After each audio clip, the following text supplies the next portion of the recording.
I am Tawny Barrett, the Director of Communications at Bladder Cancer Canada. It's my great pleasure to come back on the air for one more podcast, despite it no longer being Bladder Cancer Awareness Month.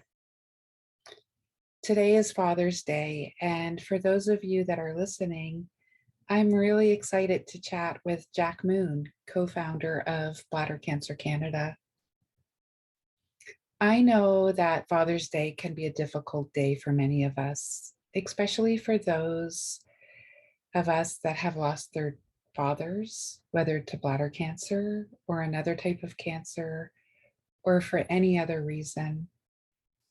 It was really important for me to talk to Jack today about what advice he would give to any men out there that might be experiencing bladder cancer symptoms, especially fathers that are young and that don't necessarily fit the bladder cancer profile. We know that this disease does not discriminate, as we heard from men and women of all ages during Bladder Cancer Awareness Month. And I'll share one more story later in the podcast, a story that hurts my heart every time I think about it. But let's go back a little bit. The story of Bladder Cancer Canada began with two people, just like any of you that are listening, or perhaps like your loved ones who have bladder cancer. Their names are David Gutman and Jack Moon. Their medical teams tended to the disease in their bodies, but they realized that nourishment for their inner beings was missing, and this was just as critical to their recovery. They needed other bladder cancer patients to talk to about their fears and their concerns, someone to help them find up-to-date information about diagnosis, treatment options, and the prognosis. At that time, there was no one to turn to. So in 2009, they formed Bladder Cancer Canada to fill the void.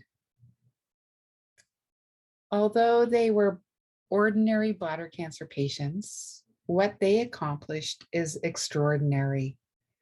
Today, Bladder Cancer Canada is a national registered charity that has helped untold numbers of bladder cancer patients and their caregivers to cope with this disease. Our founder's vision was to improve patient support. It's that simple. And it remains the cornerstone of Bladder Cancer Canada's mission. Without further ado, I would like to welcome Jack Moon onto the call.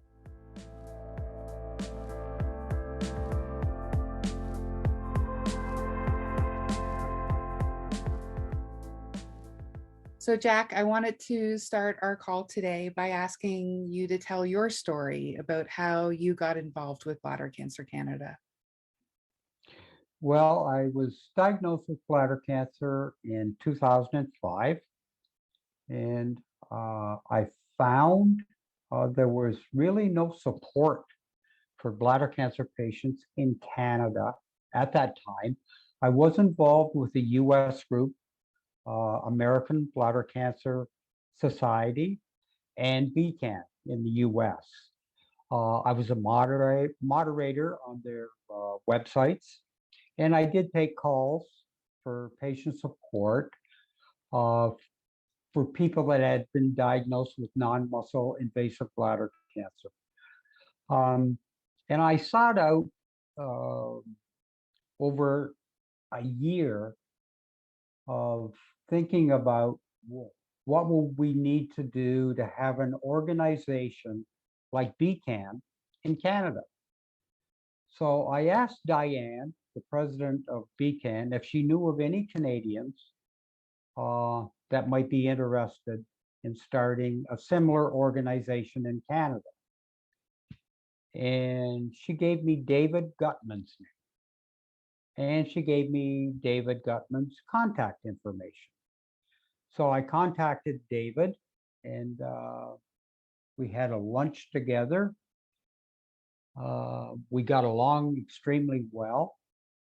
And we both thought that starting a support group for bladder cancer patients in Canada was a great idea and a little different than BCAN um, because of the insurance differences in Canada, the hospital differences in Canada, um, and the culture is a little different in Canada.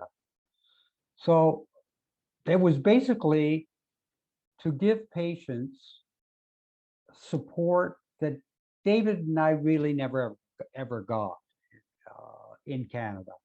So that's why Bladder Cancer Canada was formed by the two of us.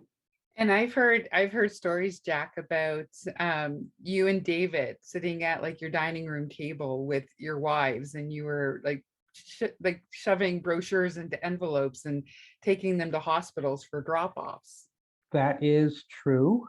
Uh, in the beginning, we had no funding. It was David and I's wallets that did the funding with the help of our wives. And yes, um, David drew up a one-page pamphlet that just basically gave our information, and our wives helped us sort it, collate it, and David and I would go around all the GTA hospitals and ask the urology departments or doctors if we could put our information out there. And no one turned us down. Okay. I mean, we had to do some interviews um, with some of the doctors because they wanted to make sure we were legitimate to begin with. And we'd show them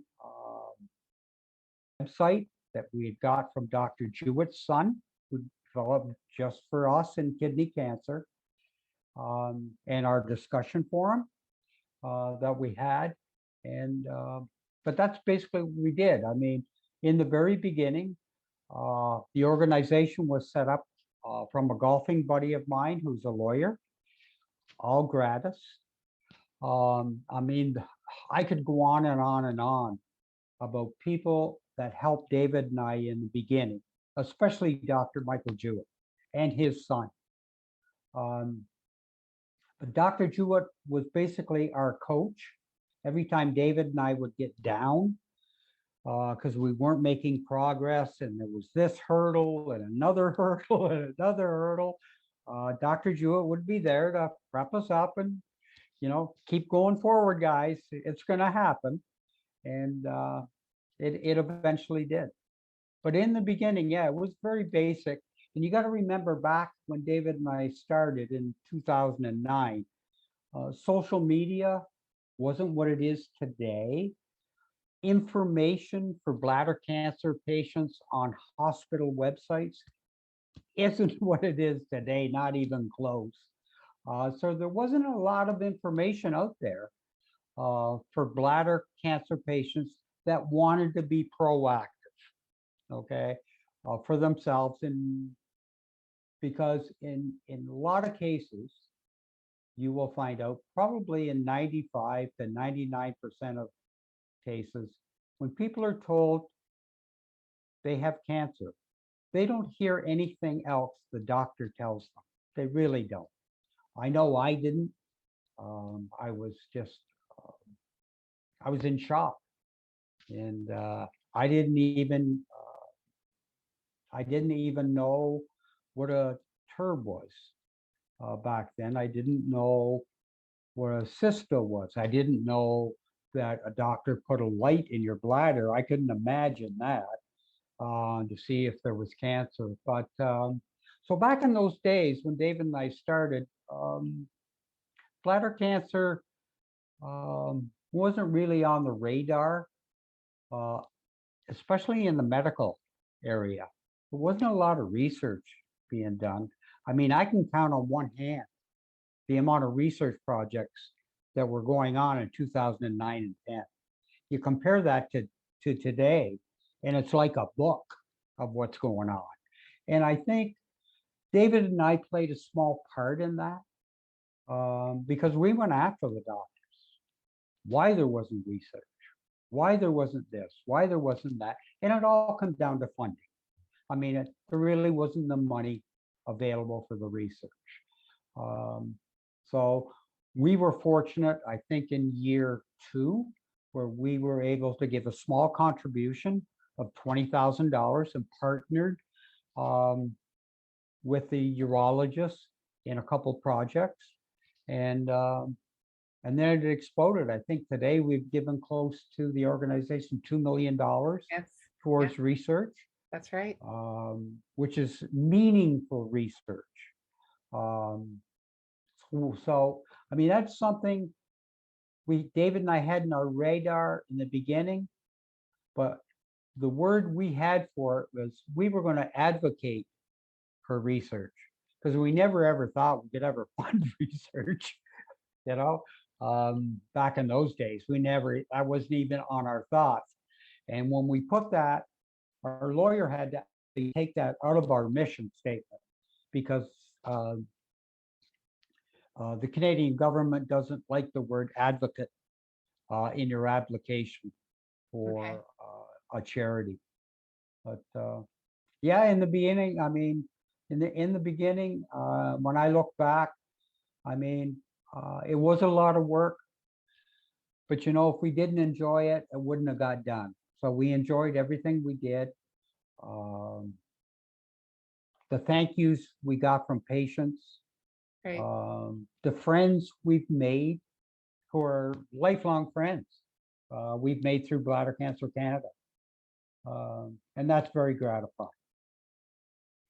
So Jack, what I want to talk to you about next is, and there's a reason why I wanted to talk to you on Father's Day, and that's because when I think about, the role that a father plays for many, many families is your dad is somebody that you go to for advice. They become experts on, everything that's going on in the world around you. And I know that you were involved with the Bladder Cancer Canada discussion forum from the very beginning, and you stayed on as a moderator of the forum until last fall, I believe. Mhm. So you, you to me, in a lot of ways, you're almost like the father, like you're the father of Bladder Cancer Canada in regards to the advice that you have given to hundreds, if not thousands, of bladder cancer patients over the years. Mhm. So I was wondering if you could talk to us a little bit about the discussion forum and what it's meant to you and the people that it's helped. Mhm. Sure. Um, I mean, when we began the discussion forum, first of all, I didn't know it was coming with the website. So when we were sent the website and set up, Gordon Jewett said, "Oh, and don't forget you have a discussion forum." And I said, "Wow, really?" So within a week, I had 40 of my friends from the United States and 2 from Canada log in, join the discussion forum. So when patients did come to the forum, I had somebody there other than myself that could help them with their questions. And I'm still friends with those 41 people. We have our own group, private group on Facebook. We continue to support each other through bladder cancer. And we've all become very close friends. A lot of us have met each other in person, which was a big deal for all of us. And but the discussion forum in the beginning, we were inundated because you have to remember back in 2009, 2010, social media was in its infancy. Okay, so people would come to forums to get information. And I believe in our first year, we had 720 patients join the forum. And then the following year, I believe it was another 500 and some. At the same time, David and I were taking calls from bladder cancer patient on one-to-one peer. So in the beginning, it was just David and I, and then we were so fortunate to have Greg Neely join us, who was a professional speaker and a gentleman and the kindest man in the world. And we had two females, Zena and Val, and they helped female patients. Excuse me. Um, so both areas were growing at the time. I think our first year in calls, we had 400 and some odd patient calls. On top of that, the discussion forum. And gradually, we were getting volunteers to help us with everything. And it grew and grew and grew. There's still a need for a discussion forum today because a lot of the things on social media, it's patients giving advice like they're a doctor. And we're not doctors. Really, all patients should be doing is sharing their own experience and what they've learned from others. That's basically all you should be doing. You don't tell somebody you should do this. You say, based on my experience, this is what I did. And that's where you get why discussion forums are still needed today. That's why one-to-one, one-on-one peer support is still needed today. Because you're not getting, in a lot of cases, good advice on social media. There are some great Facebook groups that are moderated by bladder cancer patients who understand that sharing your experience is what you should be doing because you're not a qualified doctor and you shouldn't be giving medical advice. You should refer patients that maybe you should get a second opinion, if you're confused about this, or if you don't agree with your doctor, like anything I've ever shared with the patient is something I experienced myself with. Not what I've learned. I mean, I got a second opinion, even though I was non-muscle invasive. I got that second opinion from Dr. Jewett. Okay. I also got a second opinion by email from a Dr. Lamb in Arizona, who was the expert on BCG. Okay. So that's basically where it is today. And we've been fortunate enough that people that join the forum and get experience, they pay it back. They're on the forum, they're answering questions from new patients, and that's very gratifying. Because without that, you don't have a forum. Because a lot of people, once their issues with bladder cancer are behind them, they tend to move on with their life and prefer not to talk about cancer anymore. Yeah. So there's always turnover in a forum. I mean, I've been blessed to have a partner like Alex, who's taken over now as the moderator, and Steve to help Alex out. They're both doing a great job, and they know how to run a discussion forum. And you have a new female moderator as well, right? Susan has No. Susan's a participant, but she's not a moderator. Okay. She participates every day nearly in the forum, giving back. She is very knowledgeable about bladder cancer. Her experiences mesh with a lot of new people joining. Okay, especially women. Currently there's Alex is the chief moderator and Stephen, and I'm like third. If they were both away on vacation or whatever without Wi-Fi, then I would step in and moderate for them. Okay. And Okay. then just quickly going back to what you were saying about social media, I feel like social media, it's a shallow discussion. Like you don't really see a deeper discussion happening on social media that I'm expecting would happen on the forum. No, not at all. No, Okay. not even close. No, Okay. no.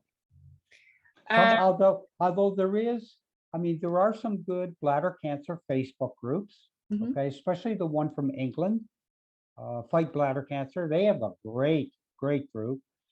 It is their discussion forum, and they went Facebook wise because they couldn't afford their own discussion forum, and it's worked out very well for them.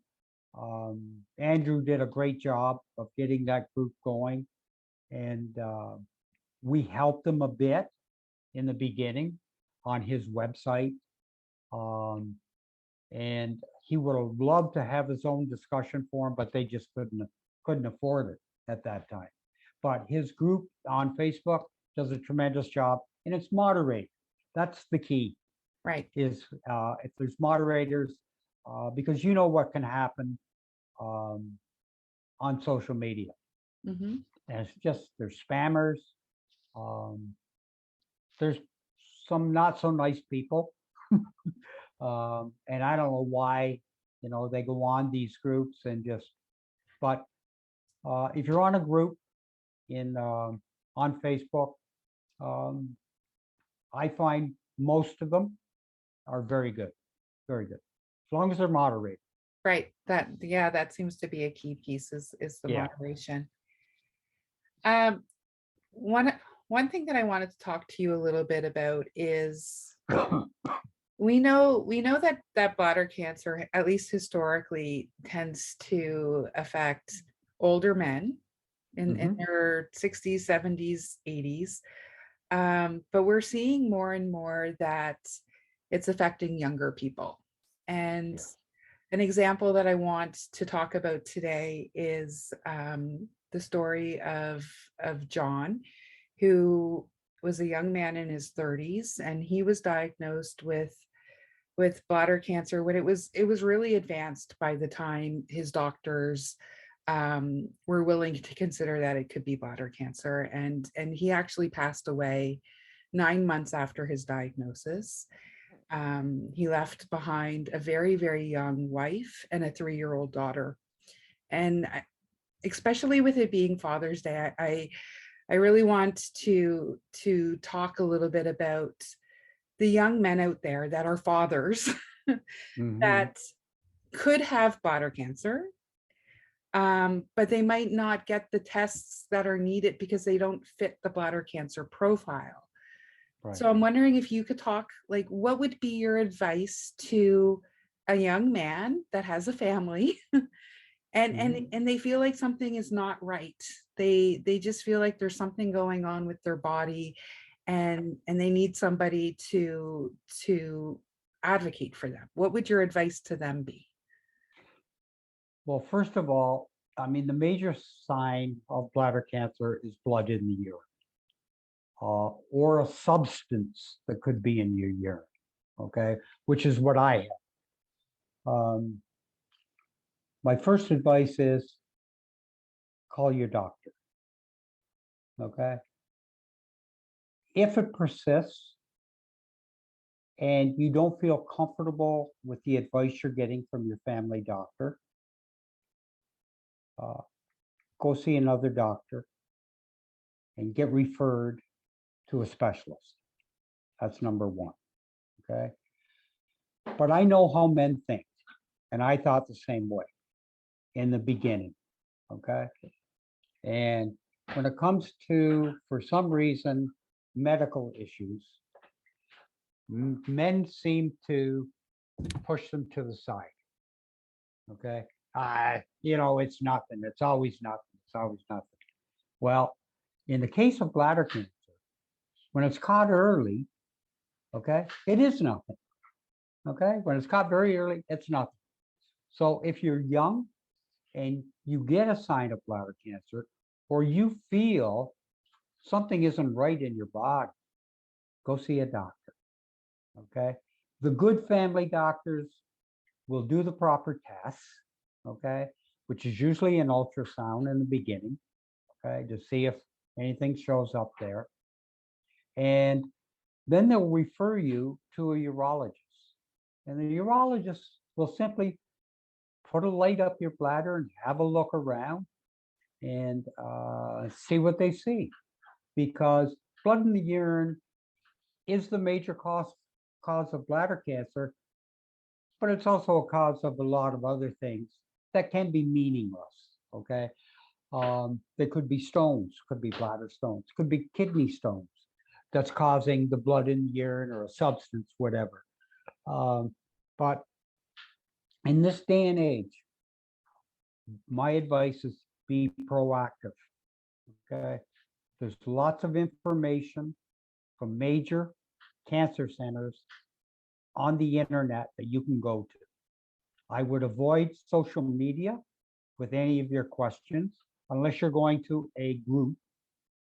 But there's so much information on major cancer centers, on bladder cancer today.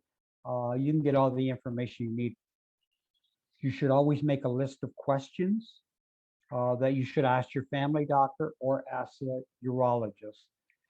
But in many cases, you should take somebody with you, like your spouse, or record it and just tell the doctor you're going to record the conversation on your phone. It's that simple. But being young and having a family, your family needs you. Okay, they really need you, and don't push it aside. Okay, women don't push things aside. They are extremely proactive. The problem we have with bladder cancer in females is, in a lot of cases, it shows up very late. The signs aren't there. And a lot of it has to do with when a man is peeing, he can see what's coming out of his penis. It's that simple. Females can't. Okay. It's called sitting versus standing. Right. Okay. And sometimes we don't look in the toilet when we flush. No, It's just automatic. Exactly. And in a lot of cases, family doctors don't relate bladder cancer with females. Okay. They're getting better at it. Younger doctors are getting better at it. Okay. But they just don't see that equation working together. Because I mean, currently I think it's around 75% male, 25% female. The problem is with females is the higher percentage is later stage. Okay. So my advice to dads is act like a mom and be proactive. That's amazing. That's amazing advice. I think that's wonderful advice. And it was really, really interesting during Bladder Cancer Awareness Month. We had a number of women come forward to say, hey, I had bladder cancer, and you're right, diagnosed at varying stages. No, I love that advice. Act like a mom and get yourself checked. And that was really good advice, right? Record your appointment. Don't go on social media looking for answers. And I think it's really good to tell people too, because from what I've heard from other patients is when they do your scope, you get your results like right there, then and there on the spot. Like it's there on the screen and you can. Well, you watch it with the doctor. Unless you close your eyes, you can't miss it. And the doctor, if you're looking at it, he'll show you the tumor. Right. He'll explain it to you. You know, usually it looks like a little cauliflower. Okay. Okay. Or it, well, that's the most common. It's a little cauliflower. Okay. But there are different other looking tumors, which I've seen. Okay. So. But it's not one of those things where you have to wait for like 2 weeks to get your results. So you're going to know right there on the spot if there's something concerning. Exactly. Okay. You won't know if it's cancer for sure. Right. But most of the urologists, they know. Right. And if Okay, it's not, you get the peace of mind, right? Right away exactly, exactly. is invaluable to be Yeah, told. Okay. yeah, yeah. I mean, they still have to do, you have to go to the next stage. If they did see something, um, the, the tumor will have to be removed and it will have to go to a pathologist to be studied to see. Um, but it's not always cancer. I Right. mean, I've had two tumors that were not cancer, you know. Um, so it's possible. It's Okay. possible. Okay. One other thing that I wanted to quickly talk about is we've recently launched our walk website for our September walk, and I wanted you to talk a little bit about what the walk was like in the early days, because I think you were involved. You and David did the very Mhm. first walk, and I know it's grown quite a bit in the last 10 to 12 years, but for anybody that's listening and that's thinking about registering for the walk, can you talk about what the first walk was like? Well, David and I thought, how can we raise money? And I said to him, David, all the other cancer centers, the big guys, they have walks. So I said, I'm going to do a walk. He said, yeah, maybe we should do a walk. I said, I'm going to do one in Georgetown. Dave said, well, I'm going to do one in Toronto. And then the more we talked, got into it, well, maybe we should walk together with our families in Toronto. So we did that and we had a goal to raise, I think our first goal was 5,000. And then we decided, no, we got to raise $10,000. And we got Val in Calgary. She did a walk there. And we ended up raising our net out of any of the costs we had, and nearly everything to do with the walk was donated. We raised $26,000. We were flabbergasted. What are we going to do with $26,000? Right. So then we made a decision that, okay, we're not going to spend any of that money this year. We're going to save for next year. Because if we don't raise any money next year, we still got last year's money to use. Didn't make up some we had this goal of having pamphlets for each diagnosis of bladder cancer.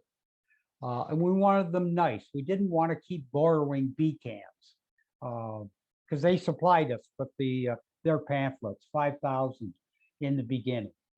And we wanted to make improvements to the website, like some more color, a little bit of jazz to it. But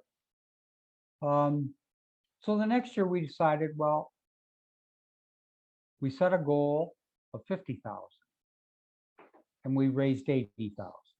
And by that time, I think we were up to 6 walks across Canada. And I mean, 50,000, that was like our ultimate goal.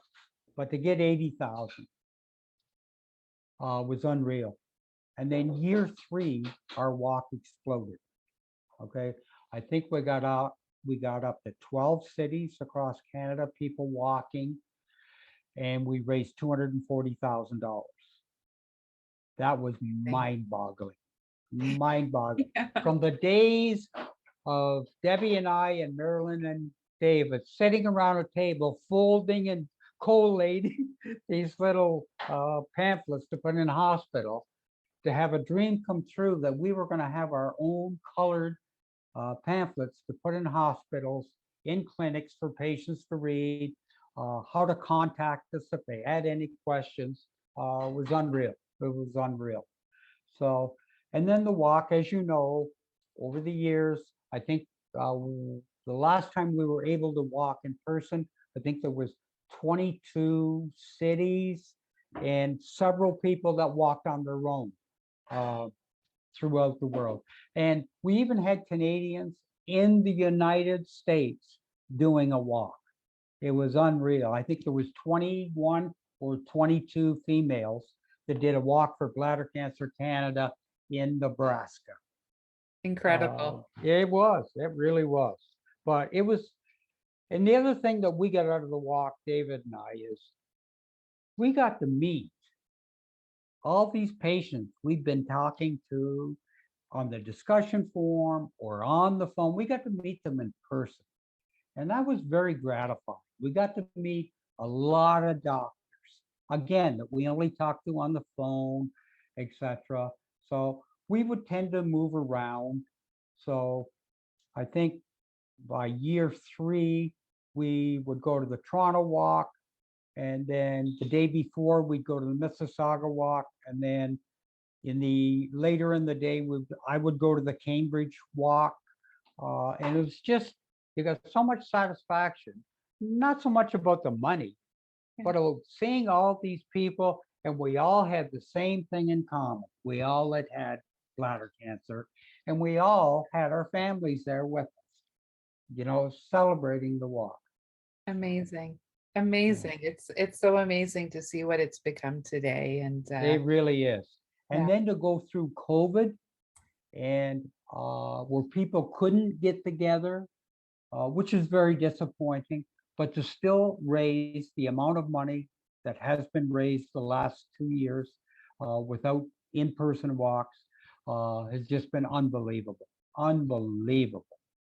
So We're excited to be back this year and doing some in-person walks. So I'm hoping people will get out and walk this year, and people can register at bccwalk.ca.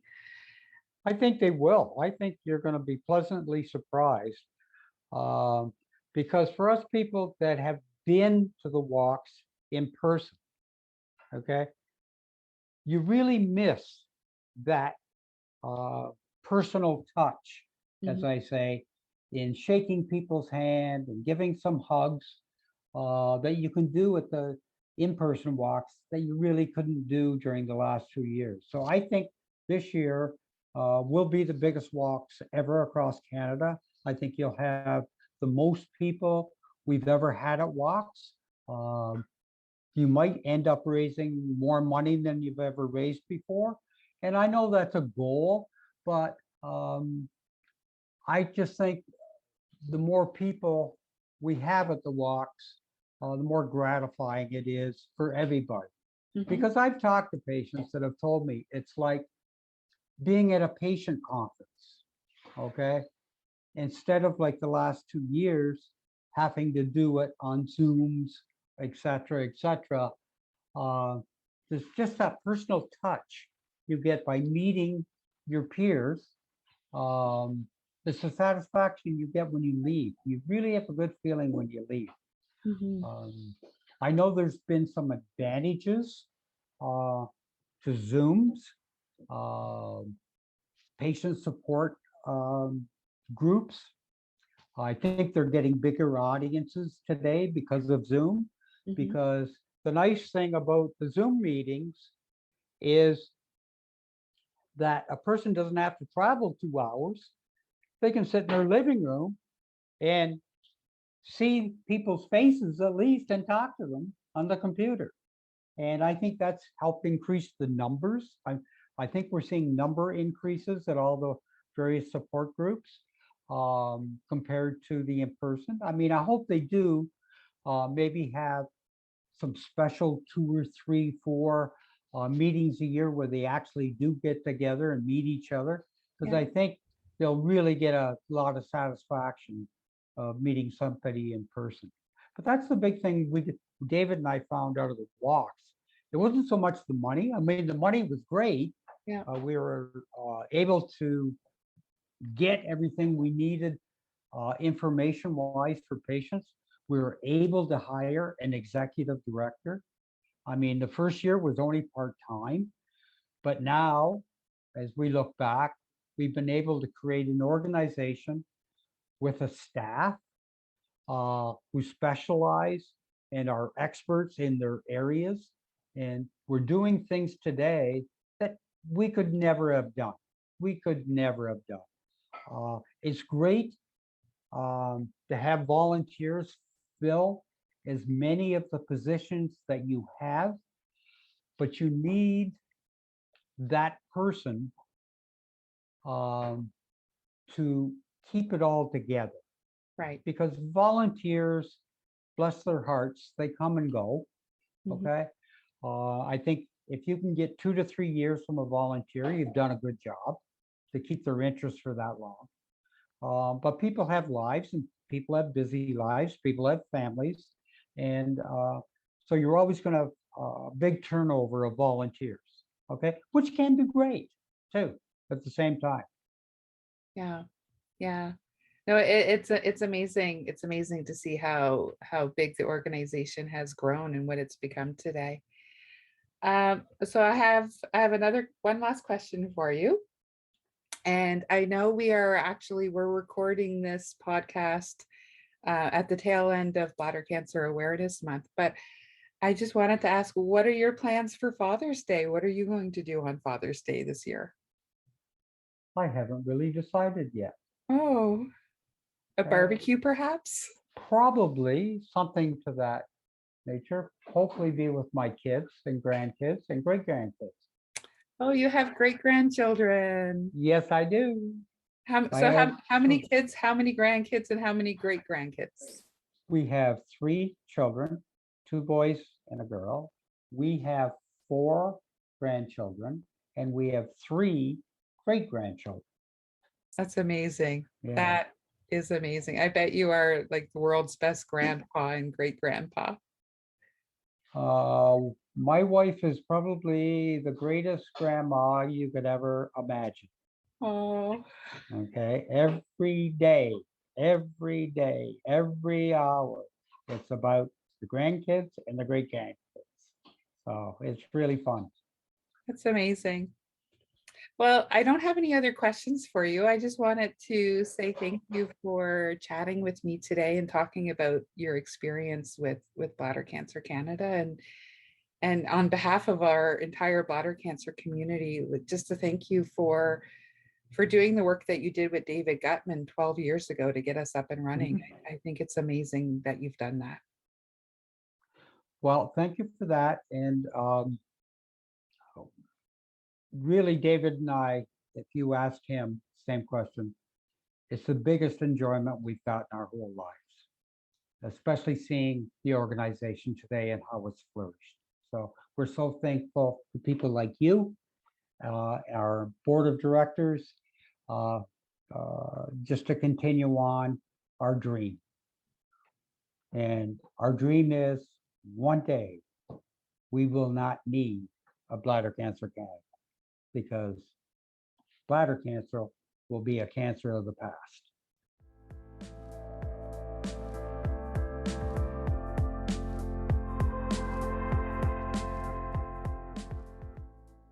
I am so amazed every time I talk to either Jack Moon or David Gutman and think about what they have accomplished. Bladder Cancer Canada is their legacy.